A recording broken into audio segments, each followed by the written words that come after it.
Leading a startup team, whether you're delivering a sugar rush, stocking coffee, or getting a regular delivery of snacks, Office Depot has solutions that fit every startup culture, from getting those first business cards and stationery to ordering fleece pullovers with your new logo. To learn how Office Depot and the California Technology Council have partnered to bring you savings on all of these startup essentials and more, go to californiatechnology.org/member benefits. I'm Daniel Levine, and this is the Bio Report.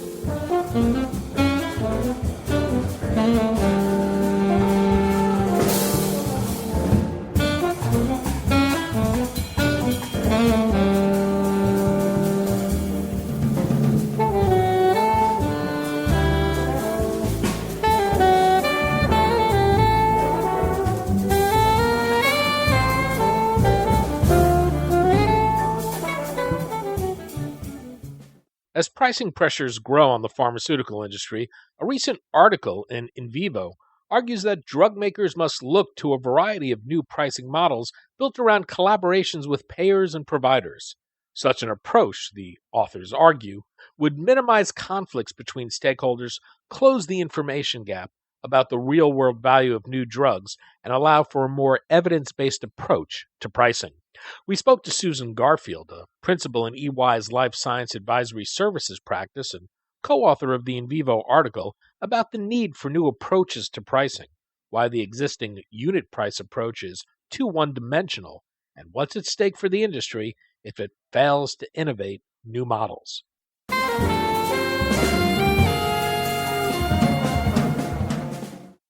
Susan, thanks for joining us. Thank you for having me. We're going to talk about drug pricing and the need for the industry to develop new models for drug pricing. In a piece in Invivo, you argue that drug pricing is too one-dimensional today and that drug makers will need to forge innovative pricing models and new collaborations to support those. We've seen growing pressure, not just from the payer community, but from lawmakers as well. We have periods like this before. Do you see the pressure on pricing today as something fundamentally different than what we've seen in the past?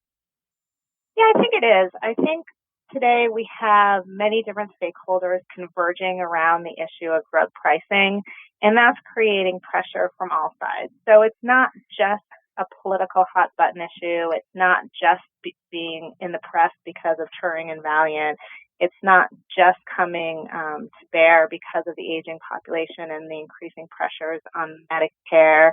And it's not just coming to bear because people are paying more out of pocket for drugs.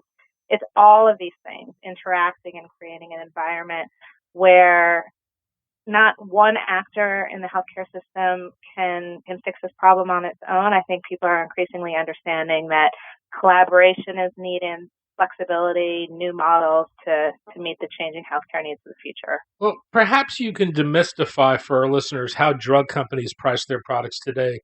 What determines the new price of a drug, and how much leeway does a company have in setting that versus negotiating with the payer community? Yeah, so setting drug prices is both an art and a science. Historically, what manufacturers have done is look at the value of their drug compared to what is out there in the marketplace. So if there's an existing drug to treat a disease and the new drug that's coming out is incrementally more effective, and historically there's been a belief and a practice that we should charge more for that innovation. And in addition, new drugs that have come out have also had benefits, maybe not in the clinical outcomes, but maybe in the way that they're taken. So maybe if you take a pill once a day versus 4 times a day, manufacturers have expected to receive a premium price for that innovation. I think today there's an increasing call for pricing to reflect the true value that the healthcare system and patients receive from a drug. And so is a 5 or 10% improvement in clinical outcomes deserving of a 20 or 30% price premium? It may be. It depends on a lot of different variables, but I think stakeholders, including payers, hospitals, patients, clinicians, policymakers, are all beginning to ask for a more rational approach to pricing. Given that we only have so many resources, there's not an infinite amount of healthcare dollars that can reasonably be spent on new drugs. Um, but we also recognize that new drugs are the pathway to treatment and cure for many patients. And we want to rein in healthcare spending, but we also want to incent innovation, make sure that companies bring new products to market, invest in R&D, and ultimately patients benefit from a very rich and welcoming business environment for clinical development. So it's a balancing act. I think we spend a lot of time discussing pricing, but I think we need to really look at pricing within the larger development paradigm and figure out how the pricing can reflect value and the stakeholders can align around innovations and getting them to patients, which is really everyone's goal. Well, what's wrong with the pricing model today? Where is it failing? Well, it's interesting. I think it fails on a couple of levels. On one, it fails a common sense test for many people in that the U.S. pays so much more for drugs than other countries.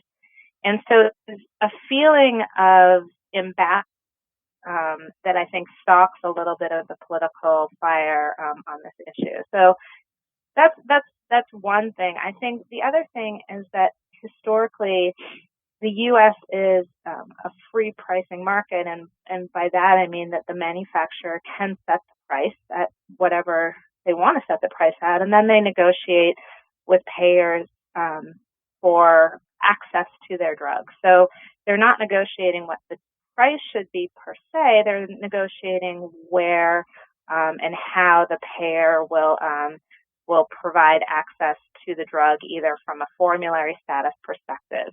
Now, within that, it's not an entirely fair thing to say that payers don't negotiate on price, because, of course, in exchange for higher level access, they're going to demand things like rebates to make the drugs more affordable. So payers are certainly negotiating in that way. But we don't have a national price negotiation for drugs the way many other markets do. And some may say that that's part of the problem. Now, I tend to think that there's not one solution that meets all the needs. I think what we really need to do is figure out how public and private payers alike can get on the same table with on the same side of the table as manufacturers, and help figure out how to get really good, strong, innovative products to patients in an affordable way. And I think that means diverting resources from mediocre treatments or treatments that offer little proven value to those that are most highly effective and impactful. And that may be some of the rationalization of resource distribution and investment that we see moving forward. One of the things we've seen is payers get a lot more aggressive on pricing and try to leverage competition between drug makers to contain prices and drive them lower. How effective a strategy has this been for payers? I think it's been really effective. Like in any other market, competition does lead to downward pricing pressure, especially if the products are seen as equivalent. So in therapeutic classes where there are multiple entrants with relatively similar efficacy, we have seen traditionally downward price pressure and more affordability for patients. And the ultimate end game of that, of course, is when generics enter a class and the pricing decreases significantly. But there are also many areas where new drugs come into the therapeutic class, and they may be competitive, but they may not be equivalent. And that's where pricing variation becomes really interesting and not as easy as in, an area like consumer product goods where you're comparing one TV versus another or one sweater versus another. When a drug has a different impact to either certain patient subpopulations or the different types of disease, or may have a slightly different duration of effect in some patients versus another, it's difficult for manufacturers and payers to align on what the value of some of those nuanced differences are and how that should be reflected both in pricing and access.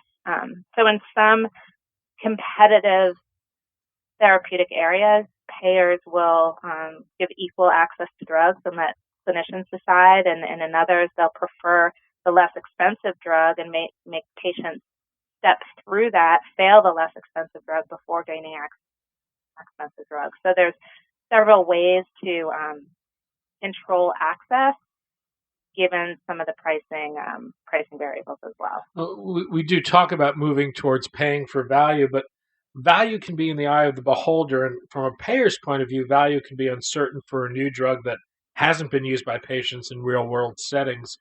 How do you measure value, and is there an objective way to do that? Well, it's a question a lot of different people are asking right now, and there's a lot of work being done to develop more standardized public objective ways of looking at a drug's value. So the first question is always, when you ask about value to whom?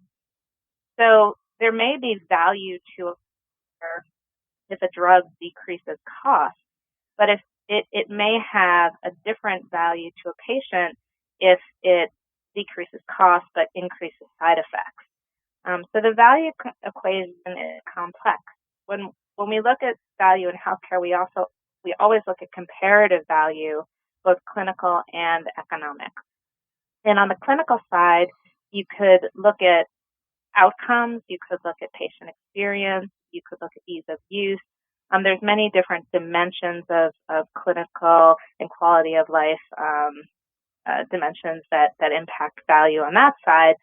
And then obviously on the cost side, it's not only just value based on the price of the product, but if that product leads to less use of medical resources or decreases in side effects that cost significant resource dollars, you can have a health economic benefit that goes beyond just the price of the drug itself. So value is complex and multifaceted.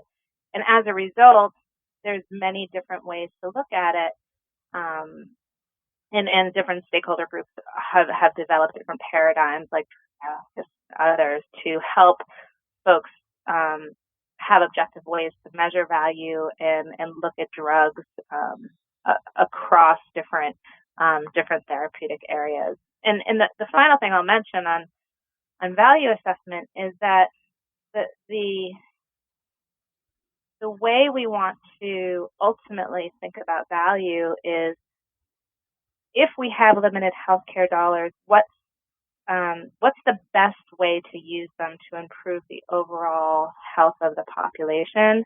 That's one way to consider it. That's a very public health population view, and that's kind of consistent with some of the socialized health system perspectives like UK and others. But that can come in conflict with an individual who might be seeking care for a life-threatening disease. What's best for them as an individual on an individual basis might not be best for the whole population. For example, using a very expensive oncology treatment or that extends their life for 6 to 8 months, just for example. So we have to be very, very careful in the way we're looking at some of the value assessment tools, and remember that there is a lot of subjectivity, there is a lot of ethical underpinnings in how we evaluate these products and consider the key dimensions of value equations and analysis. And there always has to probably be a human element overlaid on some of these objective equation-based tools. You talk about the need for new pricing models. There's been some experimentation in this area through novel alliances between drug makers and payers or drug makers and health systems. They seem to get a lot more attention when they're announced, but I've seen very little analysis of how they've worked out. Ones I've gotten some insight into have left me with the impression that they're better on paper than in practice and that they've proven rather difficult to administer and track. What do we know about these types of arrangements to date? I think what we know is that it's probably the tip of the iceberg. I think if we look ahead, we're going to see more and more of these types of innovative contracting, value-based payments. Another way to think of that is kind of precision pricing solutions. And I think we're going to do that because we have greater information than we ever have in the past. And that information and data creates an environment where the administration of these types of deals becomes easier and we have more objective measures of success. So I think that in the past, what made innovative contracting, performance-based risk sharing, those types of deals quite complex is that it was hard to agree on what the outcome measure would be. There were limited ways to share data. The administration of the deal created burdens for either the payer or the manufacturer or the trusted third party sitting in between them. But that's getting easier as the data backdrops are improving and getting more sophisticated. The parties are also getting more willing to accept some risk in going into these deals and working collaboratively towards them. So it's no longer everybody's first deal. People have experience writing them, working through the system, working with their legal entities to approve them, working with executives on both sides of the table to make sure that the terms are agreed upon. And so with that increased experience on both sides of the table, I think there's familiarity and increasing trust so that we'll see more of these deals happen. I think they are showing positive results to both parties, or else you wouldn't be hearing more and more about them. They make sense certainly for certain types of products more than others, so it's not the right thing for every product. But for those where there is a gap between what is known about the product and what the product's potential is from a clinical trial standpoint, it creates a great opportunity to create innovative contract to incent early access while some of the data is being developed. So, are there some good examples of arrangements that have worked? Yeah, I mean, I think there's lots of examples of deals. It depends on what your measure of success for working is, right? I think on some level, when you read about a deal, that in itself is success because the deal enabled early access to the product itself. If you're looking at the measure of success as being did the product reach its endpoint, a lot of that data is not for many of the deals, but I think ultimately where we see probably the greatest success measure is the deal itself and allowing early access to an innovative product where without a deal they would have been blocked in coverage or had much more limited access to patients. Well, it seems to me in the end that what's happening in these deals is that a drug maker is unable to convince a payer of the value of a drug, and to get them to use it, they're essentially saying, "Shift the risk to us. We'll take the risk that it doesn't work and that we get paid." Is that Yeah, yeah, I think that's right. I mean, I think what's important to understand about most of these deals is that the drug developer has so much more experience and knowledge about the drug than the payer does. They've been managing the clinical trials. They've been working with the compound for years. And so their level of confidence in the drug's performance in the real world may be greater than the payers. And so where they have a lot of confidence that the drug will perform strongly or that the drug will reflect what has occurred in the clinical trial in a real world setting, it's a great opportunity to engage in a risk-sharing deal because the payer may be looking at the data saying, well, it looks impressive, but let's wait and see how it performs in the real world. Let's see how patient experience impacts outcomes. Let's see if there are things that didn't come out in the trial that might impact the benefit of this product. And in that way, where there's a trust gap and an experience gap between the manufacturer and the payer, a risk-sharing deal can bridge that by saying, while you have this initial period of uncertainty, we will manage your risk of coverage. So we will either guarantee the outcome. So if it doesn't perform as we anticipate it to, we'll cover the cost difference. Or another risk that payers will often see with a new product is, gosh, the data is so compelling that if we cover it initially, there's going to be widespread use that we can't manage. We won't really understand our risk. We don't think it really has utility in this broad-based utilization. We want to limit it more. And in that scenario, the manufacturer might create a more financial-based risk-sharing deal, which would say, okay, we're going to limit your exposure. So if you create coverage, you'll only be exposed up to a certain number of patients, doses, or costs, so the payer can gain predictability in their budgeting around just that new drug. And that's sometimes as valuable as a clinical guarantee because, of course, payers, what they're really ultimately doing is managing their budgets and managing their risk while, providing access to quality care for their customers.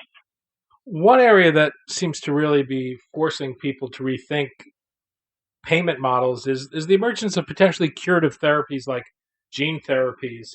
There's been discussion of seeing these types of one-time treatments that provide a potential lifetime cure not being paid out up front, but paid out over many years. Is there anyone embracing that model yet? Yeah, that concept is getting more and more traction. And what I think will drive that opportunity from kind of concept to practice is when some of these gene therapies and other curative products reach the market, as you mentioned, because it's like any other thing that has a guaranteed impact but a huge upfront cost. The payer wants it, but the current financing structure for health insurance isn't really set up to absorb that level of cost. So you can imagine if a drug has $1 million price tag and a lifetime benefit, the payer might have been paying that much to treat that patient over a lifetime, but now you're basically aggregating all of those costs into a single point of time, and it's very, very difficult to absorb, especially if the population being treated is significant. So the idea of these innovative financing models is to say, we as the payer community understand and appreciate the value of these products, but we're going to pay for them in a way that creates a predictable budget impact over a period of time that's acceptable and agreeable to both parties. And so it starts to look like a mortgage or a car payment or many other kind of standard financial structures where you're buying something very expensive and spreading out the cost over time.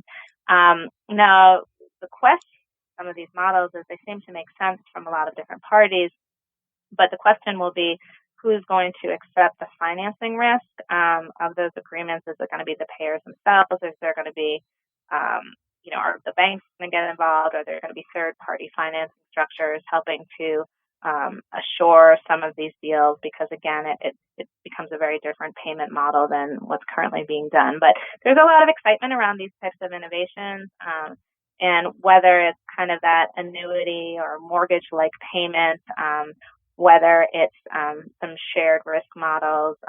Lots under discussion, but I think you're going to see more of that to come as some of these very high-priced curative treatments reach market. And what happens if drug makers don't embrace new models? What do you see as the risk to them? Well, I think they're already embracing new models. I don't think it's an if they do or if they don't. I think it's already happening. And it's a matter of how these things get implemented in the marketplace and the degree to which payers and innovators can learn how to be on the same side of the table. We have decades of history of opposition and distrust that really needs to be undone. And part of that is not only to get to better structures and deals, but what enables a lot of this pricing and contracting innovation is information sharing and trust. That has to be built up over time. The trust element, obviously, the information sharing is just a component of the practice. What we see is also that the payer and the pharmaceutical company are also no longer the two main actors that are going to be deciding some of this. So if you look at the way that the healthcare industry is evolving and the way payment structures are evolving with risk-shifting models to care systems, as well as the increasing prevalence of integrated delivery networks that are taking kind of the total risk of the patient costs and care, you have different stakeholders at the table, and these different stakeholders, integrated delivery networks, accountable care organizations, are going to be willing to enter into and collaborate with manufacturers in different ways in order to gain access to innovative treatments. And similarly, manufacturers are going to be willing to enter into different types of agreements because they're going to get meaningful, experiential, real-world evidence out of those collaborations. So I think there's a huge willingness that's already happening, and I think what's interesting is not only the type of deals that are happening, but the stakeholders that are involved are also continuing to evolve. Susan Garfield, Principal in EY's Life Sciences Advisory Services practice. Susan, thanks so much for your time today. Thanks for having me.